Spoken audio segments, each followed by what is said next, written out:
ಜಾಗವೊಂದರ ವಿವಾದಕ್ಕೆ ಸಂಬಂಧಪಟ್ಟಂತೆ ರಾತ್ರೋರಾತ್ರಿ ಕಿಡಿಗೇಡಿಗಳು ಅಟ್ಯಾಕ್ ಮಾಡಿದ್ದಾರೆ. ಮಾತ್ರವಲ್ಲದೆ ಕಿಡ್ನಾಪ್ ಕೂಡ ಮಾಡಿದ್ದಾರೆ. ಸಿನಿಮೀಯ ರೀತಿಯಲ್ಲಿ ಕಿಡ್ನಾಪ್ ಮಾಡಿ ಅಲ್ಲಿದ್ದಂತಹ ಮನೆ ಮತ್ತು ದೇವಸ್ಥಾನಗಳನ್ನ ನೆಲಸಮಗೊಳಿಸಿಬಿಟ್ಟಿದ್ದಾರೆ. ಬೆಂಗಳೂರಿನ ಬೇಗೂರಿನಲ್ಲಿ ನಡೆದಿರುವಂತಹ ಘಟನೆ ಇದಾಗಿದ್ದು, ಬೇಗೂರಿನಲ್ಲಿ ಅಕ್ಷರಶಃ ಭೂಗಳ್ಳರ ಅಟ್ಟಹಾಸ ದಿನೇ ದಿನೇ ಮಿತಿ ಮೀರ್ತಾ ಇದೆ. ಅದಕ್ಕೊಂದು ತಾಜಾ ಉದಾಹರಣೆ ಈ ಘಟನೆ. ಬೇಗೂರು ಗ್ರಾಮದ ಸರ್ವೆ ನಂಬರ್ 352ರಲ್ಲಿ ಇದ್ದಂತಹ ದೇವಸ್ಥಾನ ಮತ್ತು ಮನೆಯನ್ನ ರಾತ್ರೋರಾತ್ರಿ ಧ್ವಂಸಗೊಳಿಸಲಾಗಿದೆ. ಕುಟುಂಬವೊಂದಕ್ಕೆ ಪ್ರೆಸ್ಟೀಜ್ ಗ್ರೂಪ್ನಿಂದ ಚಿತ್ರಹಿಂಸೆ ಕೊಡಲಾಗ್ತಿದೆ ಅನ್ನುವಂತಹ ಆರೋಪ ಬಲವಾಗಿ ಕೇಳಿ ಬರ್ತಾ ಇದ್ದು, ನಾಗರಾಜ್ ಹಾಗೆ ಕುಟುಂಬದವರಿಗೆ ಬಂದಿರುವಂತಹ ಪಿತ್ರಾರ್ಜಿತ ಆಸ್ತಿ ಇದಾಗಿದೆ. ಈ ಆಸ್ತಿ ವಿವಾದಕ್ಕೆ ಸಂಬಂಧಪಟ್ಟಂತೆ ಈಗಾಗಲೇ ಕೋರ್ಟ್ನಲ್ಲಿ ಕೇಸ್ ಕೂಡ ನಡೀತಾ ಇದ್ರೂ ಕೂಡ ರಾತ್ರೋರಾತ್ರಿ ಅಲ್ಲಿದ್ದಂತಹ ದೇವಾಲಯವನ್ನ ಧ್ವಂಸ ಮಾಡಲಾಗಿದೆ, ಕಿಡ್ನಾಪ್ ಮಾಡಲಾಗಿದೆ. ಮೊನ್ನೆ ರಾತ್ರಿ ಸುಮಾರು 400ಕ್ಕೂ ಹೆಚ್ಚು ಕಿಡಿಗೇಡಿಗಳಿಂದ ಈ ಕೃತ್ಯ ಆಗಿರೋದು ತಿಳಿದು ಬರ್ತಾ ಇದ್ದು, ರಾತ್ರೋರಾತ್ರಿ ಬಂದು ಮನೆಯಲ್ಲಿದ್ದಂಥವರ ಮೇಲೆ ಹಲ್ಲೆ ಮಾಡಿ ಅವ್ರನ್ನ ಕಿಡ್ನಾಪ್ ಮಾಡಲಾಗಿದೆ. ಅಲ್ಲಿದ್ದಂತಹ ದೇವಸ್ಥಾನಗಳು ರೇಣುಕಾ ಯಲ್ಲಮ್ಮ ಹಾಗೆ ಮುನೇಶ್ವರ ದೇಗುಲ ಅದನ್ನ ಧ್ವಂಸಗೊಳಿಸಿದ್ದಾರೆ. ರವಿಚಂದ್ರನ್ ಹಾಗೆ ನಯೀಂ ನೂರ್ ಅನ್ನುವರ ಮೇಲೆ ಗಂಭೀರ ಆರೋಪ ಕೇಳಿ ಬರ್ತಾ ಇದ್ದು, ಬೇಗೂರು ಪೊಲೀಸ್ ಠಾಣೆಯ ಮೊರೆ ಹೋಗಿದೆ ಆ ನೊಂದ ಕುಟುಂಬ. ಜೊತೆಗೆ ದೂರನ್ನ ದಾಖಲು ಮಾಡುವಂತ ಪ್ರಯತ್ನ ಕೂಡ ಮಾಡಿದ್ದಾರೆ. ಕೋರ್ಟ್ನಲ್ಲಿ ಕೇಸ್ ಇದ್ರೂ ಕೂಡ ರಾತ್ರೋರಾತ್ರಿ ಕಿಡಿಗೇಡಿಗಳು ಬಂದು ತಮ್ಮ ಅಟ್ಟಹಾಸವನ್ನ ಮೆರೆದಿದ್ದಾರೆ. ಹಾಗಾದ್ರೆ ಇವ್ರಿಗೆಲ್ಲ ಕಾನೂನಿನ ಭಯ ಇಲ್ಲ ಅನ್ನೋದು ಇಲ್ಲಿ ಚೆನ್ನಾಗಿ ಗೊತ್ತಾಗ್ತಾ ಇದೆ.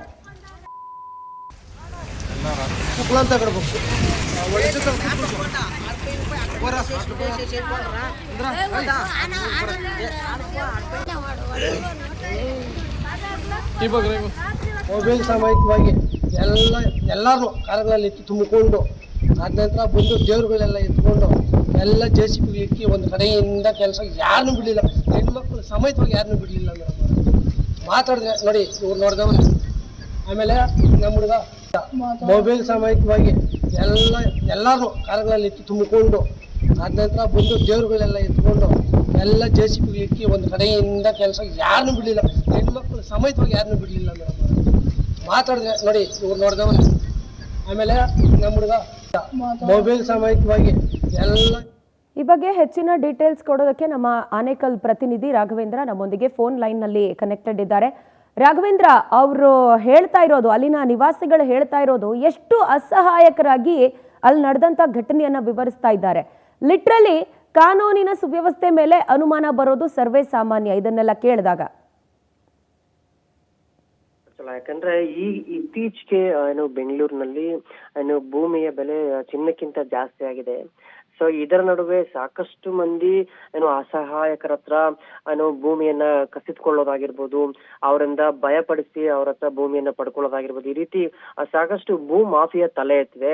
ಇದಕ್ಕೆ ಇದು ಒಂದು ರೀತಿ ತಾಜಾ ಉದಾಹರಣೆ ಅಂತಾನೆ ಹೇಳ್ಬೋದಾಗಿದೆ. ಬೇಗೂರಿನಲ್ಲಿ ಮೊನ್ನೆ ರಾತ್ರಿ ಸುಮಾರು 1 ಗಂಟೆ ಸಮಯದಲ್ಲಿ ರಾತ್ರೋರಾತ್ರಿ ಒಂದು ವಿವಾದ ಕೋರ್ಟ್ ನಲ್ಲಿ ಕೇಸ್ ಇದ್ರೂ ಕೂಡ ಆ ಒಂದು ಪ್ರದೇಶಕ್ಕೆ 400ಕ್ಕೂ ಹೆಚ್ಚು ಮಂದಿ ರೌಡಿಗಳು ಬರ್ತಾರೆ.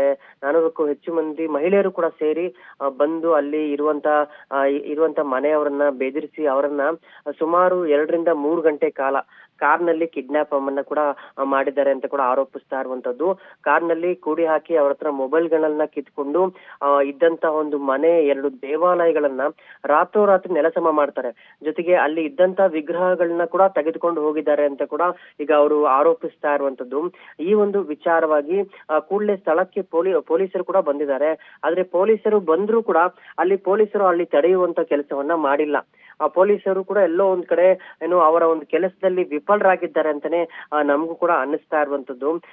ಮನೆ ಸುಮಾರು 1 ರಿಂದ 2 ರಿಂದ 3 ಗಂಟೆ ಕಾಲ ಅವ್ರನ್ನ ಕೂಡಿ ಹಾಕಿ ಅದಾದ ನಂತರ ಸಂಪೂರ್ಣವಾಗಿ ಅಲ್ಲಿನ ಮನೆ ಎಲ್ಲ ನೆಲಸಮ ಮಾಡಿ ಅದಾದ ನಂತರ ಅವ್ರನ್ನ ಬಿಟ್ಟು ಕಳ್ಸಿರುವಂತದ್ದು.